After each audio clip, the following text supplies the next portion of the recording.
Dr. Fleming. Thank you, Mr. Chairman, and thank you, gentlemen, for being here today, and thank you for your service. My first question is for General Schwartz. General, week before last, Secretary of Defense Panetta visited Barksdale Air Force Base, which is in my district, and while I couldn't be there, we were here voting.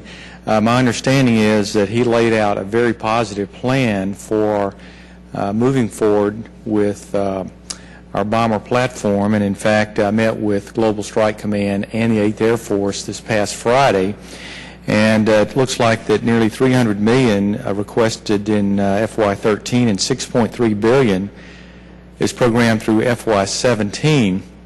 So it looks like the commitment is real, that the long-range strike bomber is really beginning to come together, and so as it should. Now, picking up on some of the questions you've already answered, we understand it'll probably be beyond a decade before they'll actually roll out and be operational. We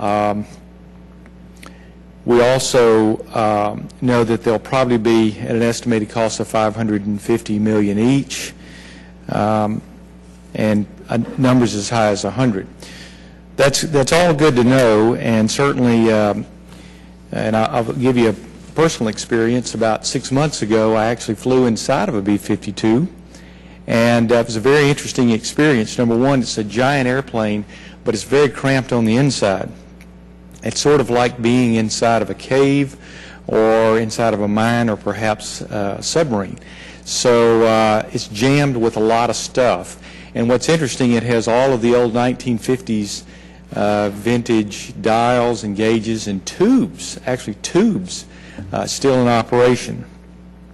Well, I'm seriously concerned that the budget bans a number of vital modernization programs that will fill in the gap between now and when these new bombers roll out, and that is a legacy radar of the 1960s, which they can't even turn it off because they're afraid they can't get it back on, and that can seriously hamper our readiness, bringing us down to maybe a 37% mission success probability.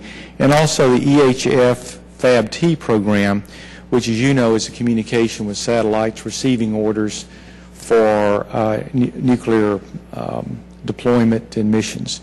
So my question is, and as I understand it, both of these have been completely zeroed out.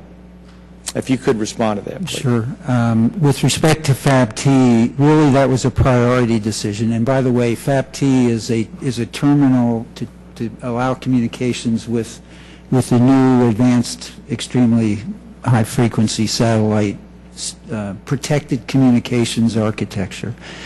The priority was to do ground terminals and command and control requirements first. And it has been deferred for the B-52 because the B-52 has a reliable, proven LF, VLF command and control capability, low frequency, very low frequency capability on the platform as it stands. So I think this was an appropriate prioritization, sir, to go with the command and control platforms first, both air and ground, and then to rely on the existing capability for the time being in the B-52. With respect to the radar, we looked at that carefully. I believe it's the APQ-166 is the designation for the radar in the B-52, and the cost of the new radar relative to what we saw as a renovation, in other words, maintaining the 166, but perhaps going solid state in some of its subcomponents, was a wiser path than putting a brand new, probably electronically scanned radar on the B-52. So bottom line is these are choices based on priority and available resources, and they were carefully considered, and that's kind of where we stand. They have not been eliminated in the context you mentioned. Okay, to follow up then, the radar, there's sort of a semi-modernization or a parts or components, and the FAB-T, you're really looking at other capabilities that can get around that reliably.